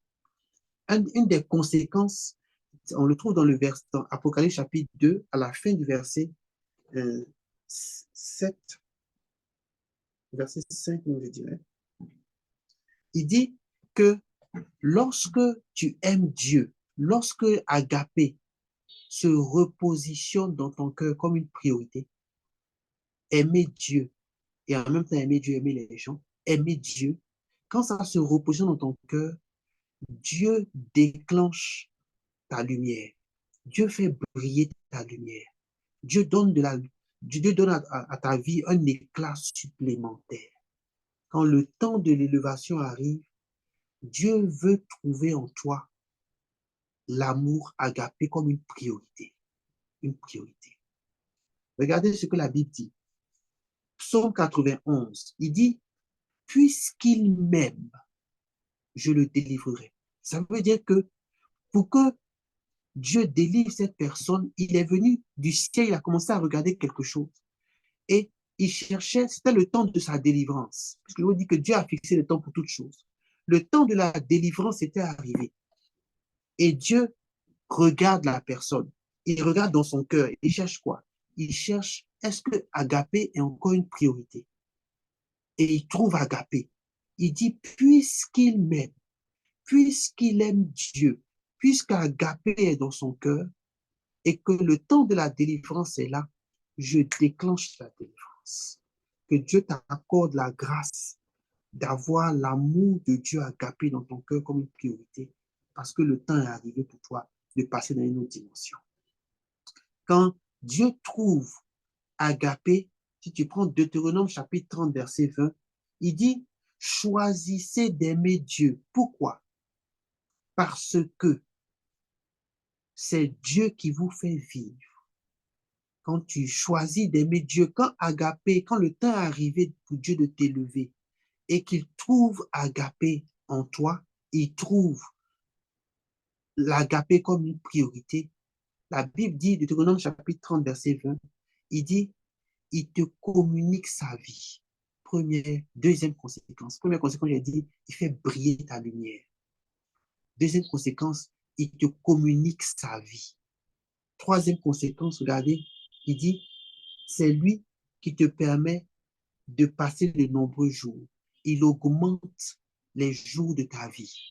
Et cinquième conséquence, quand Dieu trouve agapé en priorité dans ton cœur, la Bible dit que, j'attends qu'il positionne parce que moi je l'ai ici, je peux lire, il pourra vous accorder de passer de nombreux jours, mais où ça? Dans le pays que l'Éternel a promis par serment. Ça veut dire quoi? Ça veut dire que Dieu te fait rentrer dans ta destinée. Ce que Dieu disait à l'église d'Éphèse, c'est que il est venu et il a vérifié. C'était un temps de grâce pour eux. Et quand il est venu, il a vu les œuvres, il a vu la persévérance, il a vu le fait qu'ils sont dus vis-à-vis, ils sont respectueux de la doctrine.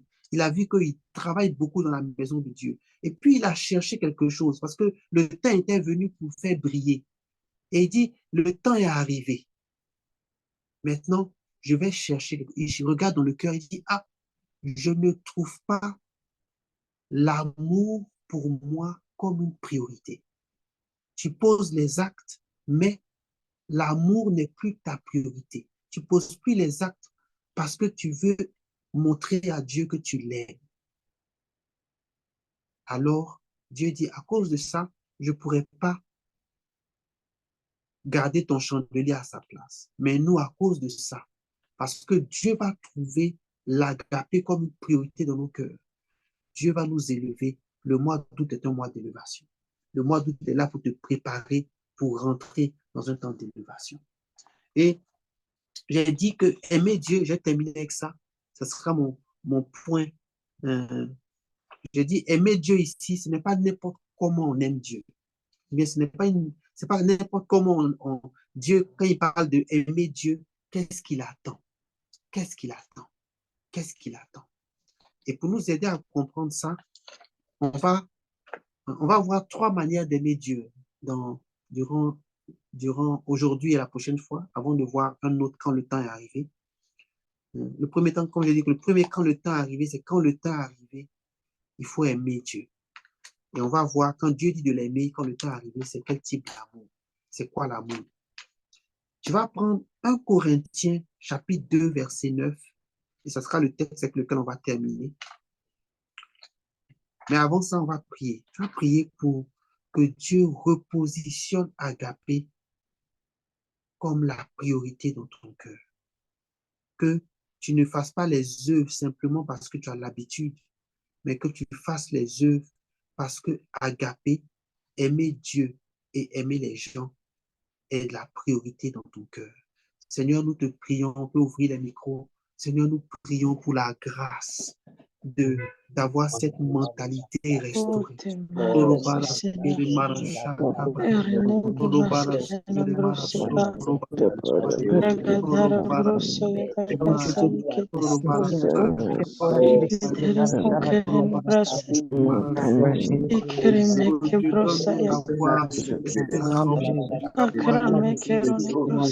ne pas juste travailler parce qu'on a la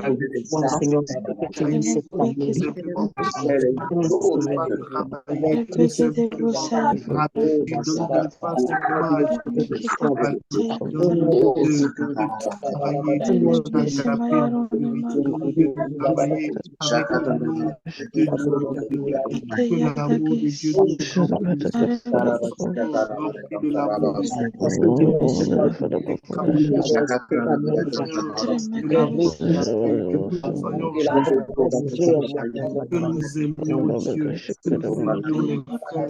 Ah, elle n'a pas mangé le melon, la pastèque?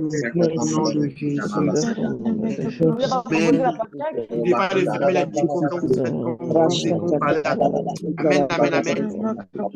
Amen. Amen. On va prier. N'oubliez pas de fermer les micros quand vous parlez à côté. On va prier par rapport toujours à l'amour de Dieu. Tu vas prier pour que tu puisses aimer Dieu, mais aussi aimer tes frères et tes sœurs. Aimer Dieu et aimer tes frères. Il dit, il n'a pas trouvé l'amour de Dieu agapé comme une priorité dans leur cœur, comme l'élément qui était la motivation, la source de leurs actes. À cause de ça, il n'a pas pu les élever. Et on va prier que aimer les gens et aimer Dieu soit la motivation profonde de nos actes, de nos paroles, de nos décisions, que Dieu nous donne d'agir par amour pour lui, d'agir par amour pour les gens. Seigneur, accorde-nous la grâce d'avoir l'amour en priorité, d'avoir l'amour comme notre source, d'avoir l'amour comme notre fondement, d'avoir l'amour comme notre base, d'avoir l'amour comme l'élément sur lequel nous nous appuyons pour agir, pour reprendre, pour exhorter, pour corriger, pour prier, pour agir, que nous puissions avoir l'amour comme fondement. Nous te demandons cette grâce. Au nom de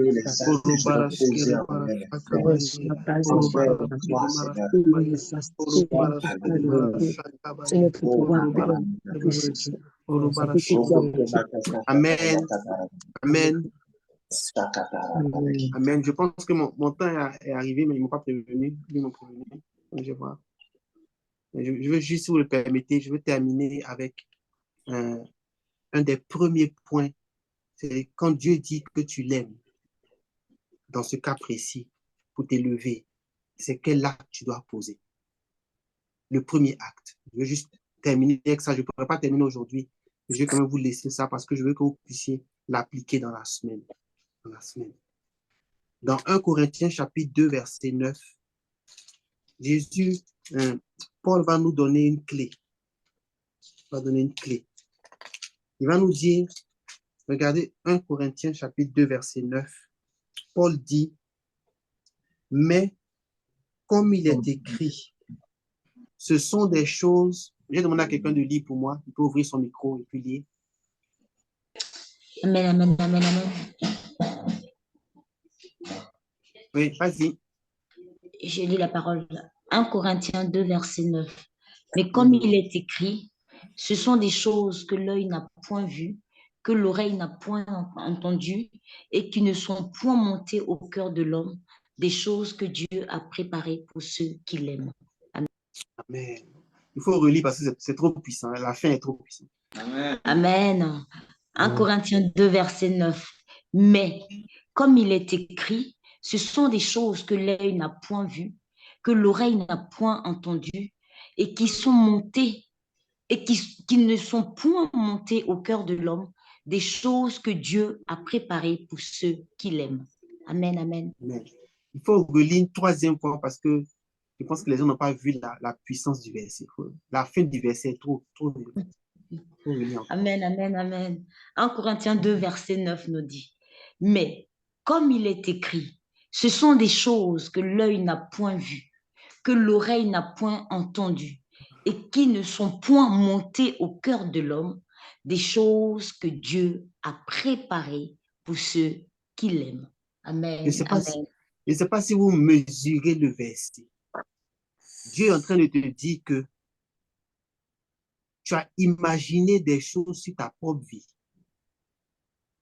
Tu n'as encore rien vu. Regardez, il dit, ce sont des choses que ton cœur n'a même pas pensé que ça pouvait t'arriver.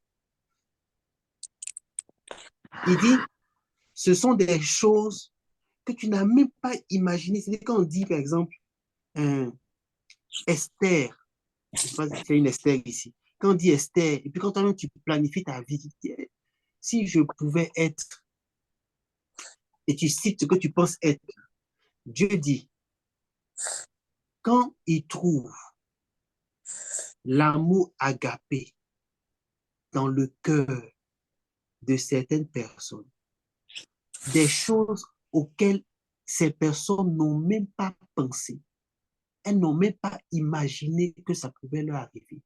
Des miracles, des opportunités, des portes ouvertes, des grâces auxquelles elles n'ont même pas eu l'idée même de penser. C'est pas simplement penser, l'idée de penser. Dieu dit, il a préparé ça pour eux. Que Dieu t'accorde la grâce de pouvoir être dans cette dimension. Il dit, il a préparé des choses pour ceux en qui il trouve agapé comme une priorité. Il dit, ces gens-là, des choses que l'œil n'a pas vues, et tu n'as jamais vu ça, c'est pas possible pour toi, dans la tête, c'est pas possible. Que Dieu puisse penser à ça pour toi. Des choses qui ne sont même pas montées à ton cœur, c'est-à-dire que tu n'oses même pas dire, si ça pouvait m'arriver, c'est-à-dire que tu n'oses même pas penser que ça puisse t'arriver, même aspirer à ce que ça t'arrive, tu n'oses même pas imaginer ça. Dieu dit, il a préparé des choses de ce type-là pour des personnes qui l'aiment. Est-ce que tu veux rentrer dans cette grâce? Moi, je veux rentrer, je la saisis au nom de Jésus. Amen. Amen. Amen. Et pourquoi je vous dis que ce verset-là est une clé? Parce que le mot aimer ici, il a un sens particulier. Parce qu'il nous permet de comprendre qu'est-ce que Dieu veut voir dans le mot aimer, qui enclenche, qui déclenche la manifestation des choses qu'il a prévues pour toi et auxquelles tu n'as pas pensé. Et pour comprendre le premier élément de l'amour qu'on va mentionner ici, il faut savoir que le verset qu'on a lu est une citation d'un verset de l'Ancien Testament. Paul est en train de citer un verset que Dieu avait dit dans l'Ancien Testament. Et pour comprendre ce verset, on va nous-mêmes aller se promener un peu dans l'Ancien Testament pour comprendre mieux ce verset. Regardez, ce verset il se trouve dans Ésaïe 64, au verset 3. Vous allez comprendre pourquoi je dis Dieu voulait un type d'amour. Il y a un acte, une œuvre dans l'amour qui est là, dont il parle, qui déclenche le Regarde. Il y a une... Ça, tu mets ça. Ésaïe 64. N'oubliez pas de fermer les micros quand vous voulez dire quelque chose. À côté. Ésaïe 64, on va terminer avec ça. Et j'ai dit, c'est le premier élément. Quand le temps est arrivé, il faut aimer Dieu en, et tu vas comprendre ce que ça veut dire, en posant un acte. En posant un acte.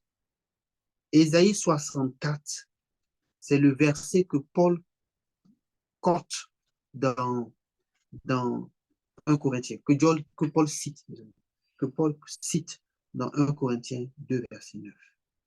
Il dit, jamais on n'a appris ni entendu dire, et jamais l'œil n'a vu qu'un autre Dieu que toi, fit de telles choses pour ceux qui se confient en lui.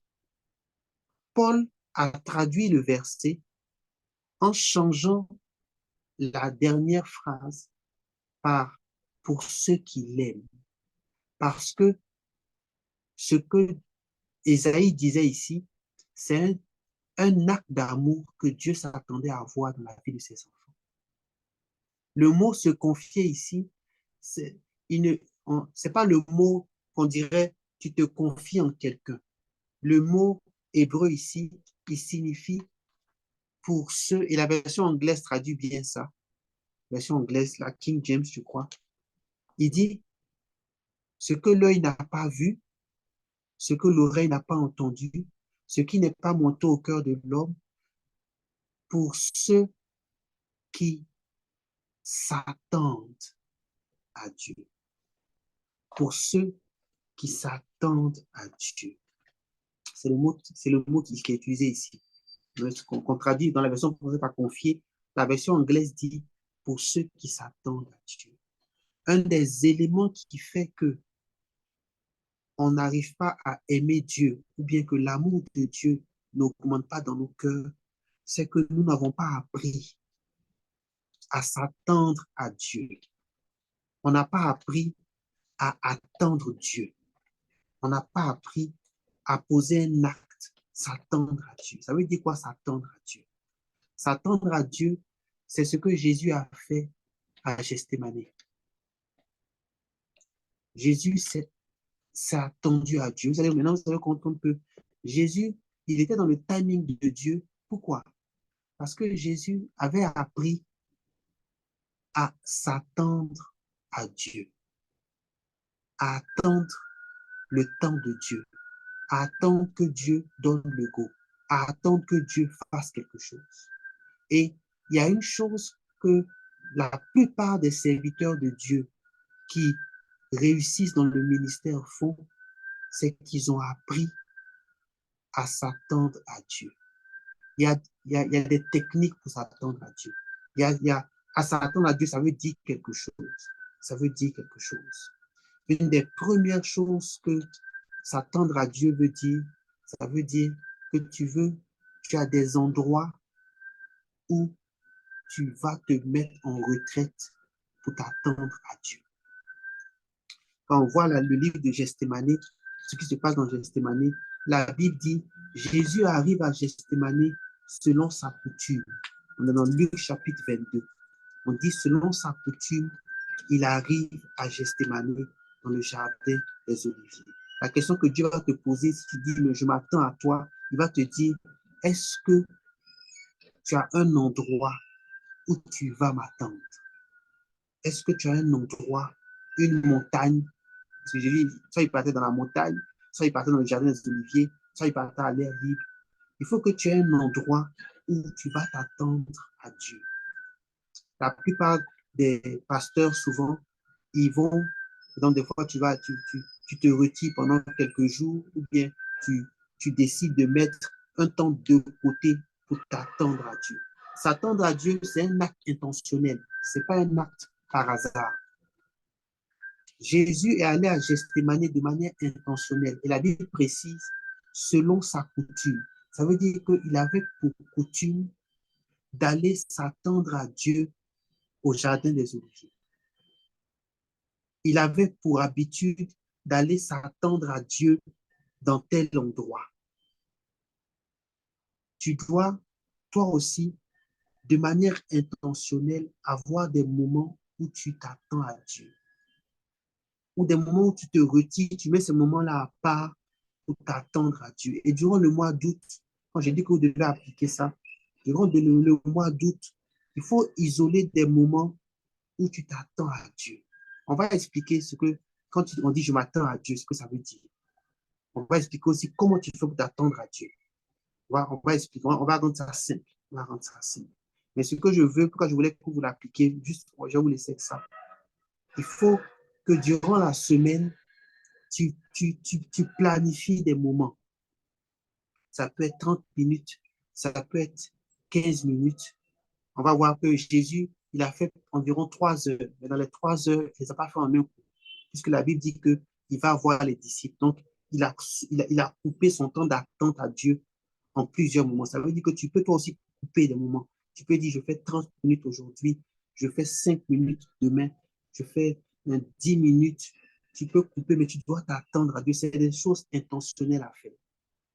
Dieu dit, pour ceux qui l'aiment, pour ceux qui s'attendent à lui, pour ceux qui prennent du temps pour s'attendre à lui, il va leur montrer des choses qu'eux-mêmes n'ont jamais imaginées. Il va leur faire entendre des choses qu'eux-mêmes n'ont jamais pensé entendre.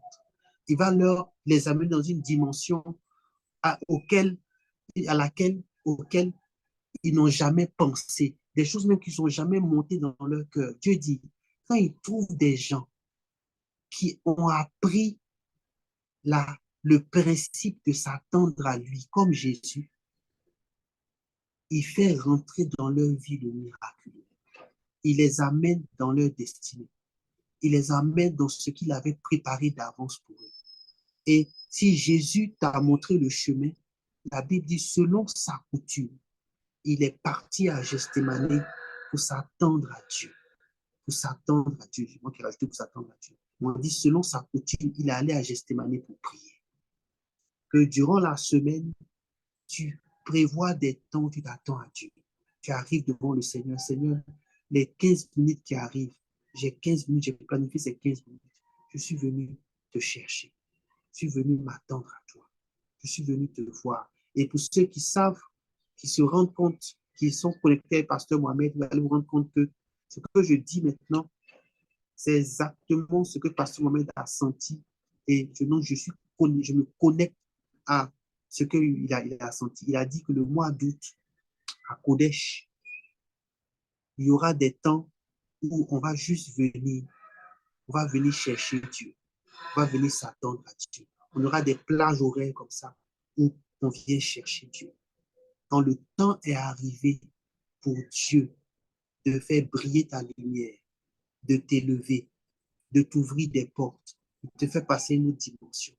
Dieu s'attend à ce que tu l'aimes. Il s'attend à trouver l'amour dans ton cœur. Mais ce n'est pas un amour n'importe comment. C'est un amour où tu dégages du temps pour t'attendre à lui. Parce que ceux qui s'attendent à Dieu, il leur fait voir, il leur fait entendre, il les conduit dans les chemins qu'il a préparés d'avance pour eux. Que Dieu te bénisse. Ce sera notre dernier sujet de prière. Tu vas prier que Dieu t'accorde la grâce. Durant cette semaine, jusqu'à la semaine prochaine, d'avoir des temps où tu t'attends à lui. Et c'est une grâce que Dieu accorde à ses enfants. Que cette grâce-là te soit accordée. Et on élève la voix ensemble. Korobaraske de marashaka baye. Korobaraske de mai.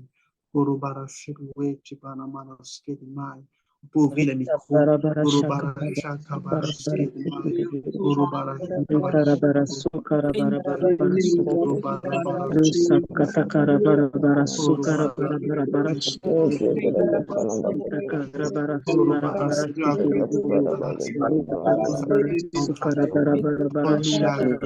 Don't pass me let ferme la femme. Comme tu le sais, Seigneur, dans cette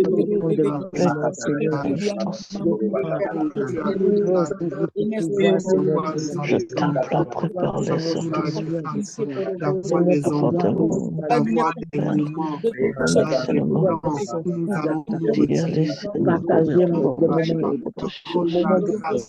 d'avoir des moment de endroits cœur, moment de donne-nous la grâce de faire Seigneur, je veux prendre moi le demande Seigneur, pour la procrastination, Seigneur, de moment-là, Seigneur, avoir des temps avec toi comme Jésus,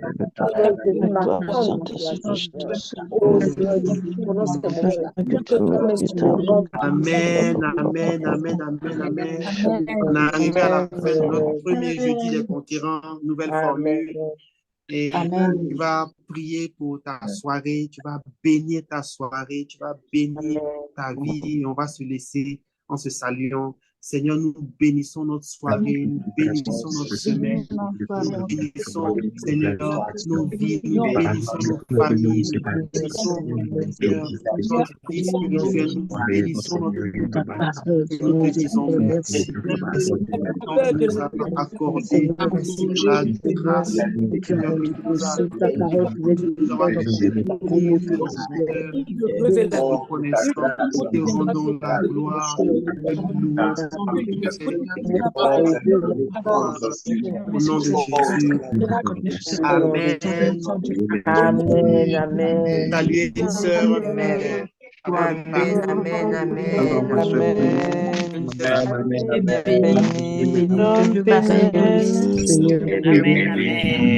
Soyez bénis, Tira. Soyez bénis, Ulrich. Bénis Zadok. Bénis William. Bénis Jean-Louis. Bénis à tous.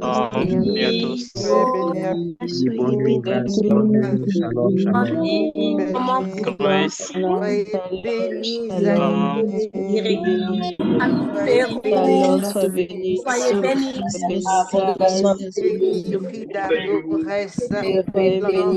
Soyez bénis. Soyez bénis tous dans le nom de Jésus.